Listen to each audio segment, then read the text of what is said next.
Europe 1.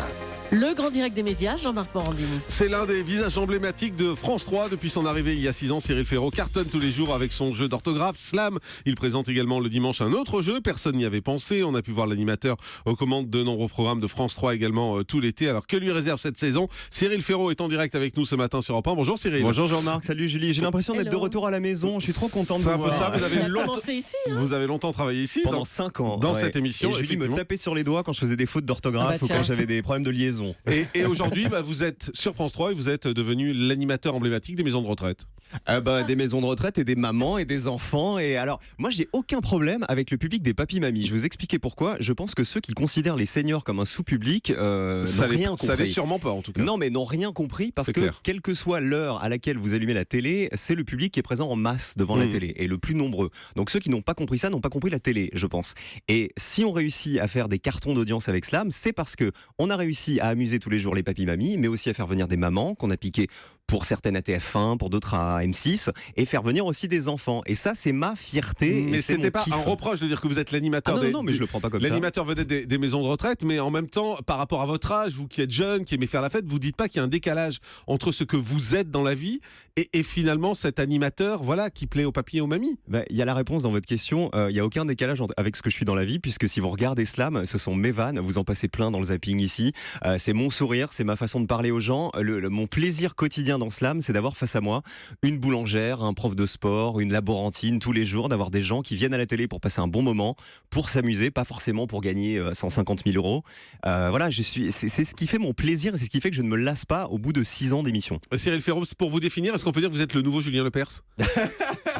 Je suis Cyril Ferraud. Julien, il fait du Julien avec Question pour un champion. Moi, je fais du Cyril avec Slam. Vous le poussez dehors quand même, hein? Non, je le pousse pas dehors. Pourquoi? Indirectement, parce qu'avant c'était lui la grande star des jeux et des après-midi de France 3. Désormais, c'est vous. Mais moi, je pense qu'il y a de la place pour tout le monde. On a chacun notre façon d'animer nos jeux. Moi, je fais Slam. Il fait Question pour un champion. Il n'y a jamais eu le moindre début de polémique entre Julien et moi. Le grand Slam, qui s'est installé le dimanche à la place de Question pour un super champion, qui est passé le samedi, aurait été l'occasion, tout le monde, regarder les interviews des uns des autres pour voir s'il n'y avait pas une petite phrase qui allait sortir de la part de Julien. Ah, il m'a piqué ma place, le salaud, etc. Non, on s'entend super bien. Parce que vous êtes très poli. Non, pas du tout. Parce que je l'aime bien. On s'aime bien tous les deux. Et on fait chacun notre boulot. Voilà. Et il y a de la place pour tout le monde sur cette chaîne. Il y a Sébastien Follin aussi qui fait un jeu avant moi. Il y a Laurent Romeshko. Voilà. J'ai trouvé ma place et j'ai réussi à construire cette place avec ma personnalité. Je présente Slam en basket, en polo à manches courtes. Vous voyez quelqu'un d'autre sur France 3 présenter des émissions comme ça? Non. Vous voulez dire que vous gardez votre personnalité en allant dans ces jeux et malgré tout, ça plaît au public de France 3. Mais je pense que c'est ce qui fait que Slam. Alors, en plus de tout le travail qu'on fait avec toutes les équipes d'effervescence avec France 3, pour toujours améliorer l'émission, changer des choses. C'est une horlogerie suisse, hein, Slam. Mais France 3 vous adore, la direction de France 3 vous adore. Ils n'arrêtent pas de vous confier des choses. Vous avez fait le festival du cirque, vous avez fait le Grand Bêtisier, vous avez fait Village Départ. Le festival interceltique aussi. Ouais. Pourquoi ils vous aiment autant? Parce qu'ils pensent que vous êtes le renouveau de France 3? Peut-être aussi parce que je suis un bon élève et que vous faites pas 6 ans. Non, c'est pas que déjà je suis pas producteur. Donc ça veut dire que j'ai un rapport avec ma direction qui est peut-être plus sain que des animateurs qui sont animateurs producteurs et qui viennent en voulant de nouvelles émissions et surtout du volume de production. Voilà, moi je suis encore sain à ce niveau-là, on va dire. Non, après je pense juste que je suis un bon élève. Ça fait 6 ans que je suis sur cette chaîne. Ça fait 6 ans que les scores de Slam ne font que grimper.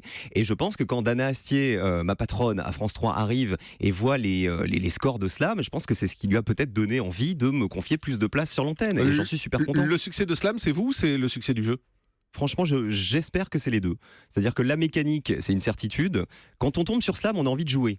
C'est-à-dire que vous aimiez ou pas les mots fléchés, vous voyez une grille qui est à moitié remplie, vous avez envie de jouer. C'est un jeu qui est assez addictif quand on tombe dessus. Après, moi, j'ai réussi, je pense, à mettre de la bonne humeur, du sourire, à en faire un jeu qui est tout sauf un jeu de maison de retraite, justement, comme vous le disiez. C'est un jeu qui peut amuser les papis-mamies, mais pas seulement. Cyril Ferraud, vous en sortez quand des jeux pour faire autre chose?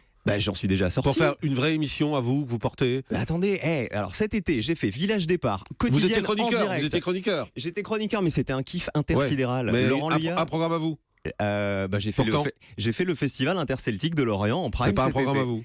Si, je trouve que c'est un programme à moi parce que j'ai bossé dessus comme un fou, vraiment. Et alors je repose la question vous autrement. n'avez pas changé, hein.